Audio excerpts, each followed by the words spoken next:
नमस्कार दोस्तों, एक बार फिर से स्वागत है आपका सोम पाठशाला। तो दोस्तों ये विद्युत चैप्टर का पार्ट नंबर 2 है। इसमें हम विद्युत चैप्टर के सारे ऑब्जेक्टिव के साथ में सारे न्यूमेरिकल को भी करा रहे हैं। तो भाई जैसे कि हम लोगों ने पार्ट 1 में कुछ सीखे थे विद्युत चैप्टर से, तो भाई देखिए पार्ट 1 में हमने विद्युत चैप्टर से इतने सारे फॉर्मूलों को निकाले हैं। तो भाई देखिए पार्ट 1 में सबसे पहले हमने शक्ति के बारे में जाना कि भाई शक्ति जो पावर होता है वो V इंटू आई होता है, और इसे दो और फॉर्म में लिख सकते हैं, जिसे कि आई स्क्वायर आर भी लिख सकते हैं और V स्क्वायर बटे आर भी लिख सकते हैं। और ये आता है ओम के नियम से, क्योंकि भाई ओम का नियम जो होता है ना वो V बटे आई होता है। ये बात आप ध्यान रखिए। और अगर V बटे आई होता है तो अगर हम I को V बटे आर भी लिख सकते हैं। अगर I यहाँ जाएगा तो R यहाँ हमारा आता है, और यही V बराबर ये दोनों गुना होके आई आर होते हैं। और यही जो शक्ति में अगर V के जगह पे हम आई आर का मान रखेंगे, तो यहाँ पे देखिए V के जगह पे आई आर के मान रखे थे तो ये हो गया था आई स्क्वायर बटे आर। एक फार्मूला ये बना था P से,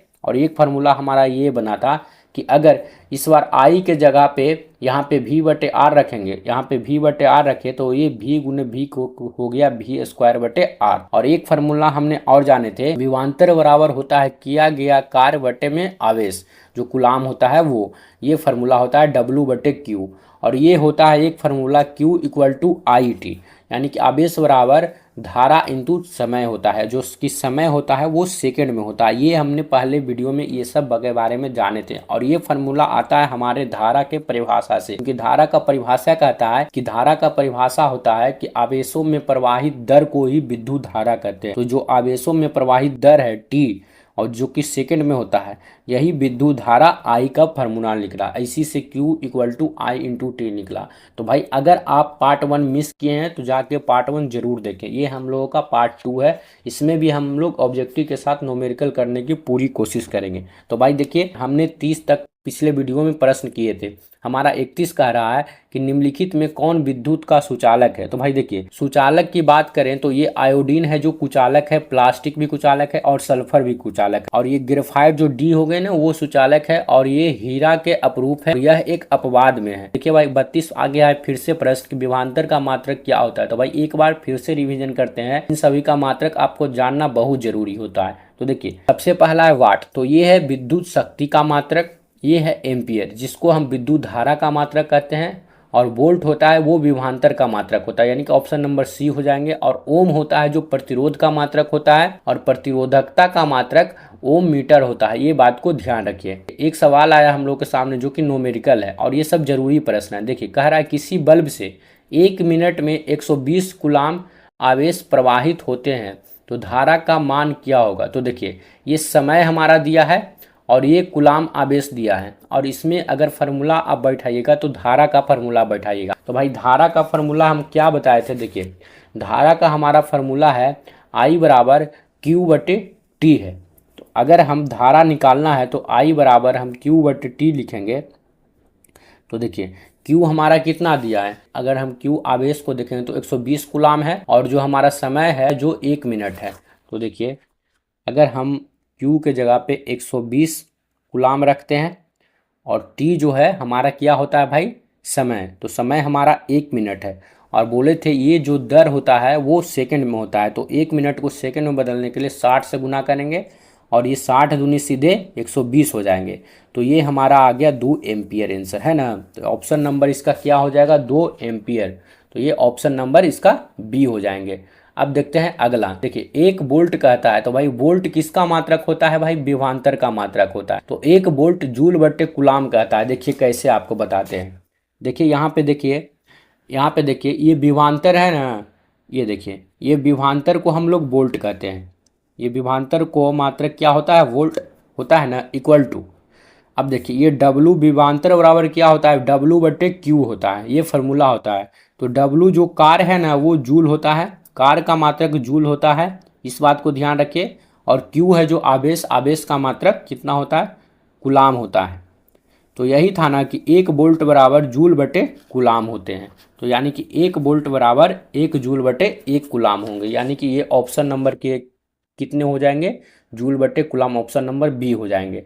अब देखिए कि 35 कह रहा है किसी विद्युत बल्ब से 220 वोल्ट पर 1 एम्पियर की धारा प्रवाहित होती है, तो फिलामेंट का प्रतिरोध कितना होगा। तो भाई देखिए ये तो नॉर्मल सा सवाल है कि देखिए नॉर्मल से पूछा है कि 220 वोल्ट दिया है और धारा दिया है और हमको क्या निकालना है, हमको इसका मात्र निकालना है प्रतिरोध। तो देखिए आर बराबर होता है V बटे आई। अगर V बटे आई निकालिएगा तो 220 बटे 1 हो जाएगा। अगर यहाँ पे देखिए हम आपको समझाते हैं, देखिए आर बराबर हमारा कितना होता है V बटे आई।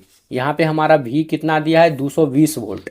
अगर हम यहाँ पे 220 वोल्ट भी है और आई जो एम्पियर हमारा 1 है, तो ये बट्टा में तो 220 से हो जाएगा ना, 220 ओम हो जाएंगे इसका आंसर। तो 220 ओम इसका आंसर हो जाएगा, यानी ऑप्शन नंबर ये सी हो जाएंगे। देखिए 36 कह रहा है किसी विद्युत बल्ब का अनुमानतक 220 वोल्ट और 100 वाट है, तब इसे 110 वोल्ट पर प्रचलित करते हैं, तब इसके द्वारा उपयुक्त शक्ति कितनी होगी। तो भाई हमको P का मान कहा है, परंतु भाई P का मान कहा है, परंतु भाई ये सवाल थोड़ा घुमा दिया है। इस सवाल को आप समझने की कोशिश करिएगा। इस सवाल को बनाने से पहले सबसे पहले आपको ये समझना होगा कि भाई हमारा रजिस्टेंस होता है ना, जिसको कि हम प्रतिरोध कहते हैं, वो हमारा समान होता है। धारा बढ़ेगा घटेगा या विभवांतर बढ़ेगा या कुछ भी बढ़ेगा ना, तो हमारा प्रतिरोध का मान आएगा ना वो सेम आएगा। तो यहाँ पे देखिए, यहाँ पे पहले स्थिति में हमको क्या कहा है, देखिए सबसे पहले आपको यह समझना होगा कि रेजिस्टेंस जो प्रतिरोध रहता है ना, वो हमेशा समान होते हैं किसी भी स्थिति में। तो देखिए इसमें क्या किया है कि इसमें वोल्ट को घटा दिया है, इसमें विभवांतर को हमारा घटा दिया है। पहले विभवांतर 220 वोल्ट था, अब 110 कह दिया है, तब 110 पे शक्ति पूछ रहा है। ये देखिए 220 वोल्ट पे शक्ति कितना है, तो ये 100 वाट है। और देखिए 110 वोल्ट पे हमसे शक्ति पूछ रहा है, तो भाई 220 वोल्ट पे जितने प्रतिरोध रहेंगे उतने प्रतिरोध तो यहाँ भी रहेंगे, नॉर्मल बात है क्योंकि प्रतिरोध समान होते हैं। तो अब देखिए P बराबर फॉर्मूला क्या होता था भाई, V इंटू आई, यही फार्मूला होता था ना।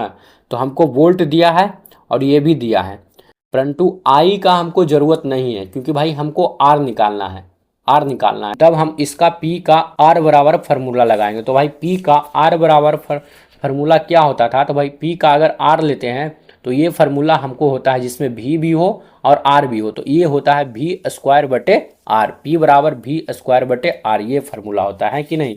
तो यहाँ पे हम लोग फार्मूला लगाएंगे P बराबर V स्क्वायर बटे आर। तो P बराबर V स्क्वायर बटे आर, और आपको पता है कि ये V स्क्वायर कहाँ से आता है, ये V स्क्वायर आते हैं भाई, देखिए I का फार्मूला होता है भाई V बटे आर, है कि नहीं।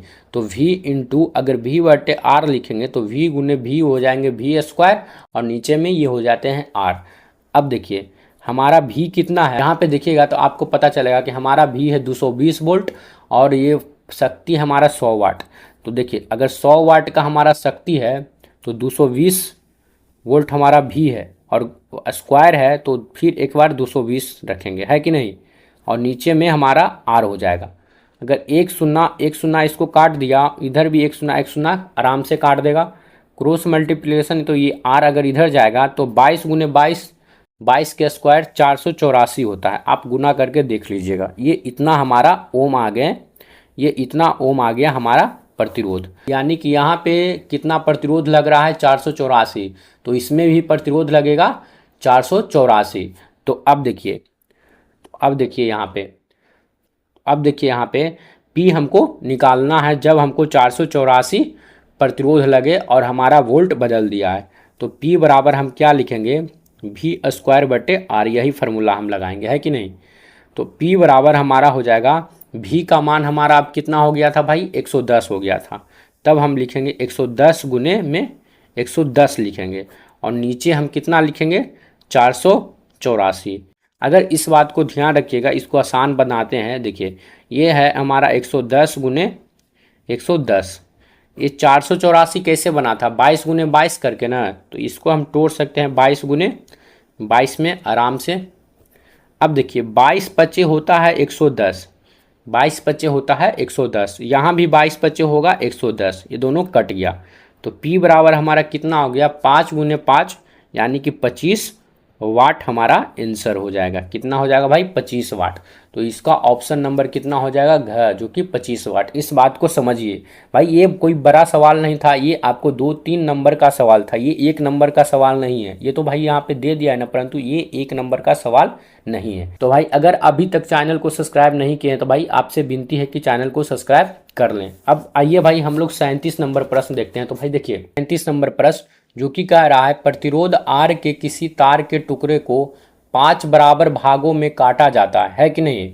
इन टुकड़ों को फिर पार्श्व क्रम यानी कि समांतर क्रम में संयोजित कर देते हैं। सही बात है। यदि संयोजन का तुल्य आर डैश है तो आर कॉमा आर डैश अनुपात का मान क्या होगा? यानी ये कहा है कि किसी प्रतिरोध आर के किसी तार को, यानी कि कोई एक तार है, मान लीजिए कोई एक तार है, ये लंबा सा तार है और इसका जो प्रतिरोध है ना पूरा में आर है, और इसको का क्या है कि 5 बराबर भागों में बांट दिया है। ये 1 2 3 और ये हो गए 4 और ये होंगे 5। भाई जब ये 5 बराबर भाग में बांटेंगे तो आपको ये यहाँ पे समझना है कि ये हो जाएंगे r/5, ये भी हो जाएंगे r/5, प्रत्येक भाग में r/5 हो जाएंगे। यहाँ भी वो हो जाएंगे r/5, यहाँ भी होंगे r/5, है कि नहीं? अगर आप इस बात को नहीं समझ रहे होंगे तो आप ऐसे समझ जाइएगा कि मान लीजिए कोई 10 रोटी है, 10 रोटी को हमको 5 बराबर भाग में बांटना है, तो आप कैसे लिखिएगा? हर भाग को 2/10 लिखिएगा कि नहीं? हर भाग को 2/10 लिखिएगा कि नहीं? अगर 2/10 यहाँ दीजिए, 2/10 यहाँ दीजिए और 2/10 यहाँ दीजिए, सबको जोड़ दीजिए, 5 भाग में करिए, 1 2 3 4 और ये कितना हो जाएंगे? 5 भाग। तब देखिए अगर इसका एलसीएम लीजिएगा नीचे तो ऊपर भी आपको 2 + 2 + 2 + 2 + 2 यानी 2 4 6 2 8 2 10, यानी ऊपर भी आपका आ गया 10, यानी कि 10/10, यानी कि ये पूरा हो गया, है कि नहीं? तो ऐसे ही आप ऐसे लिख सकते हैं कि r/5 r/5 r/5 r/5 r/5, 5 बराबर भाग में अगर इसको जोड़ेंगे तो ये r हो जाएंगे पूरा के पूरा, है कि नहीं? अब देखिए तो कहा है यदि संयोजन का तुल्य प्रतिरोध r डैश है, तो अगर मान लीजिए संयोजन का समतुल्य प्रतिरोध r डैश है कि नहीं? ये फार्मूला हम लोग पार्श्व क्रम के संयोजन वाला लगाएंगे, यानी समांतर क्रम का। तो भाई समांतर क्रम का फार्मूला बताए थे आपको, r1 + 1/r2 + 1/r3 + 1/r4 + 1/r5। क्यों r5 तक लिखे? हम अनंत तक भी जा सकते थे, परंतु यहाँ 5 बराबर भाग ही है, ये प्रतिरोध के 5 बराबर ही प्रतिरोध है, इसीलिए। तो भाई देखिए अब इतना तो हमारा हो गया। अब यहाँ पे आप ध्यान देखिए, ये हमारा हो जाएंगे r डैश। देखिए r डैश अब यहाँ भी दे सकते हैं, तो ये बराबर में हो जाएंगे 1/r1 हमारा कितना है? r/5, r/5 है। अगर हम यहाँ पे देखिए 1/r2 देखें तो ये भी है r/5, r3 हम देखें तो ये भी है r/5, r4 देखें तो ये भी हमारा 1/r/5 है। फिर ये अगर r5 देखें तो ये भी वो हमारा r/5 है कि नहीं? जब ऐसे है तो इसको 5 को तो हम ऊपर आराम से ले जा सकते हैं, है कि नहीं? तो हम इसको लिख सकते हैं 1/r डैश इक्वल टू, ये 5 ऊपर जाएगा तो 5/r वो यहाँ हो जाएंगे, यहाँ भी हो जाएंगे 5/r, प्लस में यहाँ भी हो जाएंगे 5/r, प्लस में यहाँ भी हो जाएंगे 5/r, प्लस में यहाँ भी हो जाएंगे 5/r। तो यहाँ पे देखिए 1/r डैश यहाँ पे था, तो अगर हम इन सभी का एलसीएम लिखेंगे तो r ही आएगा, है कि नहीं? और इन सब जुट जाएगा नॉर्मल से, क्योंकि r में r से भाग देंगे तो 1 आएगा और 1 में 5 से गुना करेंगे तो वही आएगा। तो सब के जगह पे वही होगा, तो 5 + 5 + 5 + 5 इतना आ गया है कि नहीं? तो ये सबको जोड़िएगा, 5 5 10, 5 15, 15 5 20, 20 5 25, यानी कि ऊपर आ गया 25/r और इधर आ गया 1/r डैश। तो हमको क्या पूछा है? इतना पूछा है, हमको पूछा है, देखिए सवाल में आप देखिए कि हमको पूछा है, देखिए r और r/r डैश का अनुपात का मान पूछा है। तो देखिए r ये हमारा यहाँ पे है ना? तो r हम इसको ले लेते हैं और r डैश हमारा इसको है, क्योंकि ये जो है इससे गुना होगा ना तो ये मल्टीप्लाई हो गया, ऊपर चल गया, और ये 25 हम यहाँ पे ही रहने देते हैं। तो इसका अनुपात r/r डैश का अनुपात कितना आ गया भाई? 25, यानी कि ऑप्शन नंबर इसका कितना हो जाएंगे? 25, यानी कि ऑप्शन नंबर इसका घ हो जाएंगे, है कि नहीं। कि भाई 38 नंबर हमारा सवाल कह रहा है, जो कि बहुत मस्त सवाल है, और इसमें आपको एक सूत्र और याद करना पड़ेगा। तो देखिए ये सवाल है कि बोल रहा है दो चालक तार जिनके पदार्थ लंबाई तथा व्यास समान है कि नहीं, किसी विद्युत परिपथ में पहले श्रेणी क्रम में और फिर पार्श्व क्रम में संयोजित होते हैं। पहले श्रेणी क्रम में है और फिर ये पार्श्व क्रम में है, ठीक है। अब श्रेणी क्रम तथा पार्श्व क्रम संयोजन में उत्पन्न ऊष्माओं का अनुपात क्या होगा। तो भाई सबसे पहले आपको पता होना चाहिए जो हीट होता है ना, अगर हम HEAT इसको हीट कहते हैं, तो हीट का फार्मूला होता है, ये फार्मूला होता है V² बटे में RT, ये फार्मूला होता है इसका। तो देखिए यहाँ पे हमको क्या कहा है कि भाई देखिए एक श्रेणी क्रम में, देखिए यहाँ पे हमको क्या कह रहा है कि दो चालक तार है जिसका लंबाई सब चीज़ मतलब समान है। तो कोई चालक तार मान लेते हैं R मान लेते हैं चालक तार है, और उसमें पहले श्रेणी क्रम में रखा गया है फिर पार्श्व क्रम में रखा गया है। तो भाई उसके प्रतिरोधों को अगर हम देखते हैं, पहले श्रेणी क्रम के प्रतिरोधों को देखते हैं, RS में देखते हैं प्रतिरोध हमारा, तो हम इसको कैसे लिखेंगे, R+R तो लिख सकते हैं ना, ऐसे ही नहीं लिखेंगे इसको। अगर दो प्रतिरोध माने तो मान लेते हैं R+R, इसका कितना हो जाएगा 2R, नॉर्मल सी बात है। RS हमारा जो हो जाएंगे 2R हो जाएंगे, और ये किसका है, श्रेणी क्रम का है। और अगर हम पार्श्व क्रम का देखें RP, इसको हम कैसे लिखेंगे, तो इसको लिखेंगे 1/R प्लस में 1/R। तो ये हमारा RP कितना हो जाएगा, RP हमारा हो जाएंगे, अगर दोनों को अथी करें, देखिए 1/RP ना होता है फार्मूला, अगर देखिए R के एलसीएम लेंगे तो ये R आएगा, और इसमें इससे भाग करेंगे तो वही आएगा 1, और इससे गुना करेंगे तो वही 1 आएगा, तो यानी 1 + 1 हो जाएंगे। तो यहाँ पे हम लिख सकते हैं 1/RP = 2/R। अगर हम RP लिखें तो इसको पलट देंगे तो RP हमारा कितना आ जाएगा, RP हमारा आ जाएगा, ये भी पलट जाएगा, यानी R/2 आ जाएगा, यही आ जाएगा हमारा RP। तो यानी कि ये हमारा पार्श्व क्रम में R बराबर कितना आ जाएगा, R/2, और श्रेणी क्रम में R बराबर 2R आ रहा है। तो देखिए अगर हीट का हम एक बार फार्मूला लगाते हैं कि देखिए RS के लिए अगर फार्मूला लगाते हैं तो हमारा हीट का मान कितना होगा, ऊष्मा जो H बराबर कितना होगा, तो ये हो जाएंगे V², तो रहने देते हैं, मान लेते हैं कि V हमारा दोनों में समान है, ठीक है। अब देखते हैं, और ये R है ना, R हमारा S के लिए कितना है, श्रेणी क्रम के लिए 2R है, तो R के जगह पे हम यहाँ पे 2R लिखेंगे, और गुने में ये हमारा T को T ही रहने देते हैं, ठीक है।